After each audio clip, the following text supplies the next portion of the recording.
बच्चों, आज हम पढ़ेंगे नौका विहार, जिसके रचनाकार प्रकृति के सुकुमार कवि सुमित्रानंदन पंत जी हैं।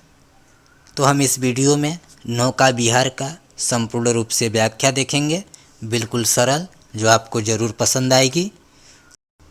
तो आइए अब प्रारंभ करते हैं। सबसे पहले आप संदर्भ जान लीजिए। शीर्षक का नाम है नौका विहार और इसके कवि हैं सुमित्रानंदन पंत। ये आपका संदर्भ हो गया। प्रसंग क्या है कि इस पद्यांश में कवि सुमित्रानंदन पंत ने चांदनी रात में गंगा में की गई नौका विहार का सुंदर चित्रण किया है। अब चलिए व्याख्या की ओर। शांत स्निग्ध ज्योत्सना उज्ज्वल, अपलक अनंत नीरव भूतल। शांत अर्थात शांत, स्निग्ध अर्थात चिकनी, ज्योत्सना अर्थात चांदनी, उज्ज्वल अर्थात प्रकाशमय। तो प्रकृति में शांत स्निग्ध और उज्ज्वल चांदनी छाई हुई है। अपलक अनंत, अनंत अर्थात आकाश, आकाश अपलक, नीरव अर्थात शब्द रहित, भूतल अर्थात पृथ्वी। आकाश अपलक शब्द रहित पृथ्वी को देख रहा है। यस, आगे देखिए। सैकत, सैकत अर्थात बालू, सया अर्थात सेज पर, सैकत सया पर, बालू रूपी सेज पर। दुग्ध दूध, धवल सफ़ेद, दूध के समान सफ़ेद। तनवंगी, तनवंगी मतलब पतली। गंगा, गंगा का मतलब गंगा। ग्रीष्म, ग्रीष्म विरल, ग्रीष्म विरल। गर्मी के कारण कम जलधारा वाली गंगा बालुओं के बीच बहते हुए ऐसी प्रतीत हो रही है जैसे मानो सैकत सया पर, बालू रूपी सेज पर दुग्ध धवल, दूध के समान सफ़ेद तनवंगी गंगा, युवती गंगा, पतली कमर वाली युवती गंगा लेटी है श्रांत क्लांत निश्चल। श्रांत मुरझाई हुई, क्लांत थकी हुई, निश्चल मतलब शांत। जैसे बालू रूपी सया पर दूध के समान सफ़ेद पतली कमर वाली युवती गंगा मुरझाई हुई, थकी हुई, शांत लेटी हुई है। अब आगे चलिए बच्चों। गंगा में पड़ने वाला चंद्र प्रतिबिंब ऐसा प्रतीत होता है मानो तापसा, तापसा मतलब तपस्विनी, बाला मतलब युवती, गंगा मतलब गंगा। तो गंगा में पड़ने वाली चंद्र प्रतिबिंब ऐसी प्रतीत होती है मानो वह तपस्वी युवती गंगा निर्मल शशि मुख, अपने निर्मल चंद्र मुख को दीपित मृदु करतल, मृदु मतलब कोमल, करतल मतलब हथेली। तो पुनः एक बार समझ लीजिए। गंगा में पड़ने वाले चंद्र प्रतिबिंब ऐसी प्रतीत होती है मानो वह तपस्वी युवती गंगा अपने चंद्रमुख को कोमल हथेलियों से थामकर लेटी हुई हो। लहरें उर पर कोमल कुंतल, और लहरें उर पर उसके हृदय पर कोमल कुंतल, कुंतल का मतलब केस, और लहरें उसके हृदय पर लहराते हुए कोमल केस हों। आगे देखिए। गोरे अंगों पर सिहर सिहर, लहराता तार तरल सुंदर, चंचल अंचल सा नीलांबर। चंचल नीलांबर, गंगा के जल में पड़ने वाली तारों से जड़ी हुई आकाश की नीली छाया, गंगा के जल में पड़ने वाली तारों जड़ित आकाश की नीली छाया ऐसी प्रतीत होती है मानो गोरे अंगों पर सिहर, मानो उस गोरे अंगों वाली युवती गंगा के शरीर के कांपने के कारण लहराता ताल तरल चंचल अंचल सा नीलांबर, मानो उस युवती गंगा के गोरे अंगों के कांपने के कारण तारों जड़ित उसका नीला आंचल लहरा रहा हो। आगे देखिए बच्चों। शशि साड़ी सी सिकुड़न सी जिस पर, शशि की रेशमी विभा से भर, सिमटी है वर्तुल मृदुल लहर। शशि की रेशमी, आगे इधर का समझिए, शशि की रेशमी विभा से भर, चंद्रमा के प्रकाश से प्रकाशित वर्तुल मतलब टेढ़ी, मृदुल मतलब कोमल, लहर मतलब लहरें। चंद्रमा के प्रकाश से प्रकाशित गंगा की टेढ़ी मेढ़ी कोमल लहरें ऐसी प्रतीत होती है साड़ी सी सिकुड़न, जैसे उस चंद्रमा रूपी युवती के उस गंगा रूपी युवती के साड़ी में सिकुड़न पड़ गई हो। अब आगे देखिए बच्चों, इसका संदर्भ पूर्व की भांति रहेगा। प्रसंग किस पद्यांश में कवि सुमित्रानंदन पंत ने चांदनी रात में किए गए नौका विहार का सुंदर चित्रण किया गया है। तो आइए व्याख्या देखते हैं। चांदनी रात का प्रथम पहर, हम चले नाव लेकर सत्वर। सत्वर मतलब शीघ्र, तेज। कवि कहते हैं कि चांदनी रात के प्रथम पहर में हम अपनी नाव लेकर तेजी से गंगा की ओर चल पड़े। सिकता, सिकता अर्थार्थ रेत, सिस्मित अर्थार्थ मुस्कुराना, सीपी पर। कवि गंगा के सौंदर्य का वर्णन करते हुए कहते हैं, मानो रेतीली मुस्कुराती हुई सीपों पर ज्योत्सना की मोती, चांदनी की ज्योति मोती, चंद्रमा रूपी चांदनी की मोती रही विचरण कर रही हो। कवि गंगा के सौंदर्य का वर्णन करते हुए कहते हैं कि मानो रेतीली मुस्कुराती हुई सीपों पर चंद्र मोती चांदनी रूपी मोती विचरण कर रही हो। लो पाले चढ़ी, अब नाव पर पाले चढ़ गई हैं। पाले अर्थात नाव पर जो दिशा देने के लिए कपड़ा के आकार का लंबा सा आकृति होता है उसे पाला बोला जाता है। लो पाले चढ़ी, नाव पर पाले चढ़ गई, उठा लंगर और लंगर भी खुल गए। आगे देखिए, मृदु मंद मंद मंथर मंथर लघु तरली हंसनी सी सुंदर। लघु तरली छोटी छोटी नाव, छोटी छोटी नावें, हंसनी से सुंदर, हंसनी के समान सुंदर, मंद मंथर मंथर, मंद मंद मंथर चाल में, छोटी छोटी नावें हंसनी के समान सुंदर, मंद और मंथर चाल में, तिर रही खोल पालों के पर, पालों के पर मतलब पंख, अपने पाल रूपी पंखों को खोलकर तैरने लगी। एक बार पुनः समझ लीजिए कि लघु तरली, गंगा में छोटी छोटी नावें, हंसनी के समान सुंदर, मंद मंद मंथर मंथर चाल में अपने पाल रूपी पंखों को खोलकर तैरने लगी। अब आगे देखिए बच्चों, निश्चल जल में सूची दर्पण पर, निश्चल अर्थात शांत जल के, सूची मतलब स्वच्छ, दर्पण पर, गंगा के शांत जल रूपी स्वच्छ दर्पण पर, गंगा के शांत जल रूपी स्वच्छ दर्पण पर बिंबित हो, यानी पड़ने वाली परछाई बिंबित, रजत पुलिन निर्भर, रजत मतलब सफ़ेद, पुलिन निर्भर मतलब किनारा, गंगा के निश्चल जल रूपी दर्पण पर पड़ने वाली सफ़ेद तट की छाया, तट की छाया दोहरे ऊंचे लगते क्षण भर दुगने सुंदर प्रतीत हो रहे हैं। कला कांकर का राजभवन, सोया जल में निश्चिंत प्रमन।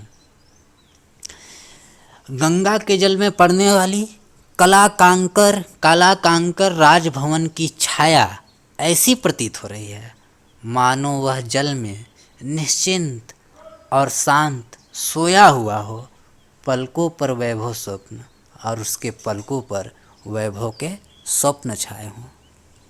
अब आगे देखिए बच्चों, अब आइए तीसरी व्याख्या देखते हैं। नौका से उठती जल हिलोर, हिल पड़ते नभ के ओर छोर। नौका से उठती जल हिलोर, कभी कहते हैं कि गंगा में नौका चलने के कारण जो जल की लहरें उठती है, हिल पड़ते नभ के ओर छोर, उससे जल में प्रतिबिंबित सारा आकाश हिल पड़ता है। विस्फारित नैनों से निश्चल कुछ खोज रहे चल तारक दल, ज्योतित कर जल का अंतस स्थल। कवि कहते हैं कि जल में पड़ने वाली, गंगा के जल में पड़ने वाले तारों की प्रतिबिंब ऐसे प्रतीत होती है। चल तारक दल जैसे तारे विस्फारित नयनों से, विस्फारित यानी फाड़कर, अपनी आंखें फाड़ फाड़ कर कुछ खोज रहे हैं। ज्योतित कर जल का अंतस्थल, ज्योतित देखकर जल का अंतस्थल, जल के भीतरी भाग में देखते हुए कुछ खोज रहे हैं। एक बार पुनः समझ लीजिए कि जल में पड़ने वाले तारे के प्रतिबिंब को देखकर ऐसा प्रतीत होता है मानो तारे अपनी आंखें फाड़ फाड़ कर जल के भीतरी भागों में देखते हुए कुछ खोज रहे हों। अब आगे है बच्चों, जिनके लघु दीपों को चंचल अंचल की ओट किए अविरल, जिनके लघु दीपों को अंचल, इन छोटे छोटे तारे रूपी दीपों को अंचल की ओट किए, अपने आंचल में छिपाई हुई, ओट करना यानी छिपाना, इन छोटे छोटे तारे रूपी दीपक को अपने आंचल में छिपाई हुई लहरें लुक छिप पल पल इधर उधर भागती हुई छिप रही हों। आगे देखिए बच्चों, सामने शुक्र की छवि झलमल, सामने ही शुक्र तारा की छवि झिलमिला रही है। पैरती परी सी जल में कल, सामने ही शुक्र तारा की छवि झिलमिला रही है और उसकी प्रतिबिंब परी सी, परी के समान जल में पैरती, जल में तैर रही है। सामने ही शुक्र तारा की छवि झिलमिला रही है और उसकी छाया जल में परी के समान तैर रही है। रुपहरों कचों में ओझल, जो कभी कभी रुपहरे लहरे रूपी कचों में अर्थात बालों में ओझल ओझल हो जाती है, छिप जाती है। आगे देखिए बच्चों, लहरों के घूंघट से झुक झुक झुक, दसवीं का शशि निज तिर्यक मुख, दिखलाता मुग्ध सा रुक रुक रुक। जैसे कोई युवती अपने मुखड़े को घूंघट में छिपा लेती है और कभी अपने मुखड़े से घूंघट को हटा देती है, दसवीं का शशि, उसी प्रकार गंगा के जल में प्रतिबिंबित दसवीं के चंद्रमा निज तिर्यक मुख, अपने मुख को तिरछा कर लेता है। लहरों के घूंघट से झुक झुक और कभी लहरों रूपी घूंघट से मुख को छिपा लेता है, दिखलाता मुग्ध सा रुक रुक, और कभी कभी दिखला देता है। जब पहुंची चपला बीच धार, चपला अर्थात नाव, कवि कहते हैं जब हमारी नाव गंगा के बीच धारा में पहुंची, छिप गया चांदनी का कगार, तो हमारे नेत्रों से गंगा के चांदनी के प्रकाश से प्रकाशित सुंदर किनारा दूर हो गया। दो बाहों से दुरस्त तीर, धारा का कृष्ण कोमल शरीर, दो बाहों से दुरस्त तीर, दुरस्त अर्थात दूर दूर तक फैले हुए तीर, तट, गंगा के दूर दूर तक फैले हुए दोनों तट, दो बाहों से, दो बाहों के समान, धारा का, धारा रूपी कृष्ण कोमल शरीर, धारा रूपी कोमल शरीर वाली युवती को आलिंगन करने के लिए अधीर व्याकुल हो रहे थे। पुनः समझ लीजिए, गंगा के दूर दूर तक फैले हुए दोनों तट दो बाहों के समान धारा रूपी कोमल शरीर वाली युवती को आलिंगन करने के लिए अधीर अर्थात व्याकुल हो रहे थे। अति दूर क्षितिज पर, बहुत दूर पृथ्वी पर, बिटपमाल वृक्षों की समूह, अपलक नभ, अपलक आकाश के, नील नयन विशाल, नीले विशाल नेत्र के, भ्रू रेखा सी लगती, भौहों के समान प्रतीत हो रही थी। एक बार पुनः समझ लीजिए, बहुत दूर पृथ्वी पर वृक्षों की समूह, अपलक आकाश के, नीले और विशाल नेत्र के, भौहों के समान प्रतीत हो रही थी। माँ के उर पर शिशु सा समीप, सोया धारा में एक द्वीप, उर्मिल प्रवाह को कर प्रतीप, सोया धारा में एक द्वीप, गंगा की धारा में शांत एक छोटा सा द्वीप, उर्मिल प्रवाह को प्रतीप, उर्मिल प्रवाह जल की प्रवाह कर प्रतीप लौटा देती थी, जिससे टकराकर जल की प्रवाह लौट जाती थी। गंगा की धारा में शांत एक छोटा सा द्वीप जिससे टकराकर लहरें लौट जाती थी, ऐसा प्रतीत हो रहा था। माँ के उर पर शिशु सा समीप, जैसे माँ के उर अर्थात हृदय के समीप शिशु, एक छोटा सा शिशु सो रहा हो। वह कौन विहग? कवि कहते हैं वह गंगा में उड़ता हुआ पक्षी कौन था? क्या बिकल कोक? क्या वह व्याकुल चकवा था? उड़ता हरने निज विरह शोक, जो अपने विरह के शोक को हरने दूर करने के लिए छाया की कोकी को बिलोक, अपने ही छाया को देखकर कोकी चकवी समझ लिया हो और उससे मिलने के लिए उड़ रहा हो। अब आगे देखिए बच्चे। पतवार घुमा अप्रतुन भार, नौका घूमे विपरीत धार। कवि कहते हैं जब हमारी नाव गंगा के बीच धारा में पहुंची, प्रतुन अर्थात कम, भार मतलब वजन, तो हमारी नाव का भार कम हो गया। पतवार घुमा, हमने पतवार को घुमाकर, नौका घूमी विपरीत धार, अपनी नाव को धारा के विपरीत दिशा में मोड़ लिया। कवि कहते हैं जब हमारी नाव गंगा के बीच धारा में पहुंची तो नाव का भार कम हो गया और हमने पतवार घुमाकर अपनी नौका को धारा के विपरीत दिशा में मोड़ लिया। आगे देखिए। डांडों के चल करतल प्रसार, भर भर मुक्ता फाल फेन सफार, बिखराती जल में तार हार।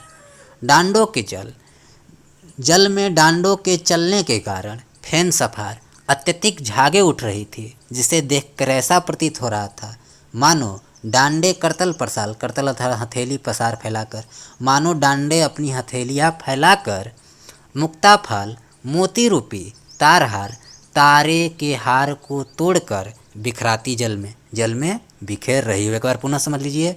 डांडों के चलने के कारण जल में अत्यधिक झाग उठ रहा था, मानो डांडे अपने हाथे फैलाकर मोती रूपी तारे के हार को तोड़कर जल में बिखेर रही हो। चांदी के सांपों सी रलमल नाचती रश्मियाँ जल में चल, रेखाओं सी खिंच तरल सरल। गंगा की लहरें चांदी के सांपों के समान दौड़ रही थी। रलमल नाचती रश्मियाँ और चंद्रमा की किरणें नाचती नृत्य करते हुए जल में, गंगा के जल में रेखाओं से खिंच तरल सरल, ये गंगा के जल में सीधी सीधी रेखाएं खींच रही थी। एक बार पुनः सुन लीजिए। गंगा के जल में लहरें चांदी के समान दौड़ रही थी और चंद्रमा की किरणें नृत्य करते हुए जल में सीधे सीधे रेखाएं खींच रही थी। लहरों की लतिकाओं में खिल सौ सौ शशि, सौ सौ उड़ झिलमिल, फैले फूले जल में फेनिल। कवि कहते हैं कि गंगा में लहरें और झागों के कारण, गंगा के जल में लहरें और झागों के कारण सौ सौ शशि, चंद्रमा सौ सौ चंद्रमा बनकर, सौ सौ उड़ू झिलमिल का मतलब तारा, और तारे सौ सौ तारे बनकर ऐसे प्रतीत हो रहे थे मानो लहरों की लतिकाओं में, लहरों रूपी लतिकाओं के बीच में फूले जल में फेनिल सुंदर लताएं खिल गई हों। आगे देखिए। अब उथला सरिता का प्रवाह, उथला मतलब कम होना। कभी कहते हैं जब हमारी नाव गंगा के तट पर पहुंचने लगी तो नदी का गहराई कम होने लगा। लगी से ले सहज था, फिर हमने एक बांस की बड़ी सी लग्गी से सहज था जल के गहराई को नापकर हम बढ़े घाट को सतोत्साह, हम घाट की ओर उत्साह और आनंद से बढ़ चले। अब आखिरी देखिए बच्चों, वीडियो पसंद आ रही होगी तो चैनल को ज़रूर सब्सक्राइब कीजिएगा। देखते हैं आगे। ज्यों ज्यों लगती नाव पार उर्मे आलोकित सत्य विचार। कवि कहते हैं ज्यों ज्यों, जैसे जैसे हमारी नाव लगी पार, नाव पार तट पर पहुंच रही थी, उर्मे आलोकित सत्य विचार, उर अर्थात हृदय में, तो हमारे हृदय में सैकड़ों प्रकार के विचार उठ रहे थे। इस धरासी जग का क्रम, मैं सोच रहा था इस जल के धारा के समान ही जग का क्रम, इस संसार का क्रम है। शाश्वत इस जीवन का उद्गम, इस जीवन का उद्गम भी इस जल की धारा के समान शाश्वत है। शाश्वत अर्थात अटल सत्य है। शाश्वत है गति, जीवन की गति भी शाश्वत है। शाश्वत संगम, जीवन की संगम भी शाश्वत है। शाश्वत नभ का नीला विकास, यह आकाश का नीला विस्तार भी शाश्वत है। शाश्वत शशि का यह रजत हास अर्थात हंसी, और यह चंद्रमा की चांदनी भी शाश्वत है। शाश्वत लघु लहरों का विलास, छोटे लहरों का विलास, यह छोटे छोटे लहरों का विकास भी शाश्वत है। हे जगजीवन कर्णधार, कवि कहते हैं, हे इस संसार के कर्णधार प्रभु, चिर जन्म मरण के आर पार, जन्म के बाद मृत्यु और मृत्यु के बाद जन्म है शाश्वत जीवन नौका विहार। और इस प्रकार यह जीवन रूपी नौका का विहार भी निरंतर चलता रहता है, शाश्वत है। मैं भूल गया अस्तित्व ज्ञान, कवि कहते हैं, मैं इन सांसारिकता में डूबकर अपने अस्तित्व का ज्ञान भूल गया था। जीवन का शाश्वत प्रमाण करता मुझको अमृत उधार, यह जल की धारा जीवन का शाश्वतता का प्रमाण मुझे प्रदान करते हुए मुझे अमृतत्व कर दे रहा है। तो दोस्तों, वीडियो पसंद आई होगी तो हमारे चैनल को सब्सक्राइब कीजिएगा, लाइक कीजिएगा, शेयर कीजिएगा। धन्यवाद।